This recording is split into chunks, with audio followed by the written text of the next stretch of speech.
on lâche pas l'affaire, parce qu'on est trop tenace, il n'y a rien à faire, on lâche rien.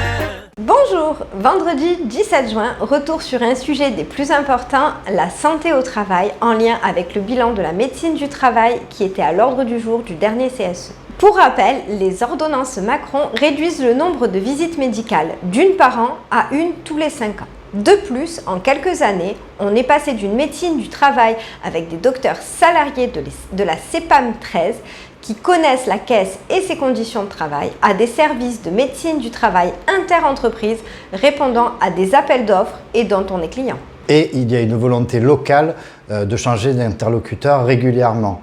La médecine du travail salariée était partie il y a quelques années et le GIMS 13 avait été désigné pour lui succéder, mais son contrat n'avait pas été renouvelé. Bon, on se souvient effectivement de quelques-unes de ces interventions qui n'allaient pas vraiment dans le sens de la direction, son client.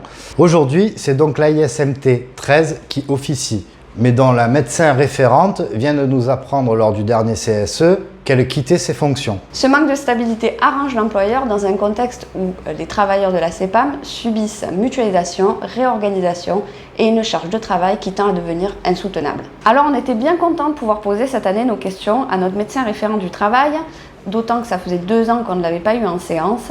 Elle nous a fait un constat assez édifiant sur la perte de sens au travail et les conflits de valeurs que pouvaient rencontrer les salariés, constat largement partagé par la CGT depuis quelques temps déjà. Elle a aussi avoué des difficultés d'accès à la médecine du travail en raison d'un manque de personnel à la SMT. Rappelons qu'il s'agit là d'un marché, on peut donc s'interroger sur les moyens mis par la direction et sur le cahier des charges concernant ce marché. Globalement, on voit fleurir dans les organismes de sécurité sociale la création de ces fameux services SQVT pour santé et qualité de vie au travail.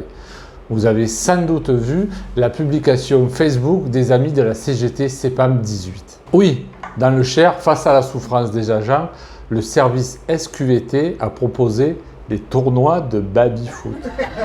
Une balade dans les marais de Bourges et tenez-vous bien, de faire visiter nos locaux en plein après-midi à des assurés qui attendent leur paiement en maladie, quelquefois depuis des mois.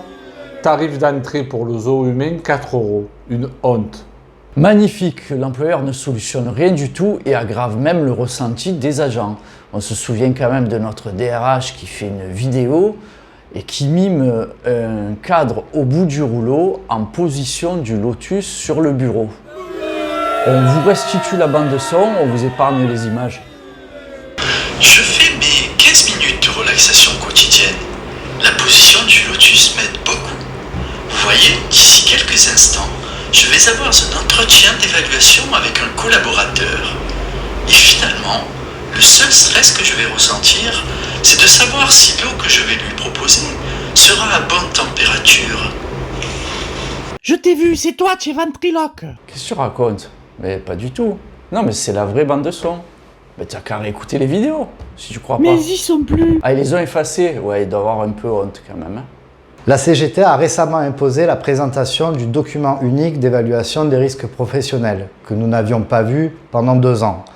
Comme la médecine du travail, quoi. Sur plusieurs sujets, la direction tente de se dédouaner de ses responsabilités et de ses obligations légales. C'est pour cela que la CGT a donc décidé d'assigner en justice la CPAM 13 pour manquement de l'employeur à l'obligation de sécurité et entrave de l'employeur au fonctionnement et aux attributions du CSE. Bizarrement, suite à cela, la direction a fait appel à un cabinet d'expertise pour l'aider à rédiger enfin un plan de prévention, le PAPRIPACT, prévu par le Code du travail. Breaking news! Dernière minute, la direction vient de demander un report de l'audience à suivre. Apparemment, ils ne sont pas trop à l'aise. Une certitude, c'est en s'organisant qu'on arrivera à se faire respecter. Ce sujet fera l'objet de plusieurs vidéos, donc continuez à nous suivre, on lâche rien et à bientôt sur les réseaux. Nous on lâche pas l'affaire. Quoi, ils vont me faire visiter nos locaux comme ça en plein après-midi? Ouais, surtout qu'il n'y aura personne avec le solde des RTT, le manque de personnel et le télétravail. Non, mais ils ont pas de figure. Après, les assurés vont dire qu'on est des branleurs. Eh ouais, Monique. On lâche rien.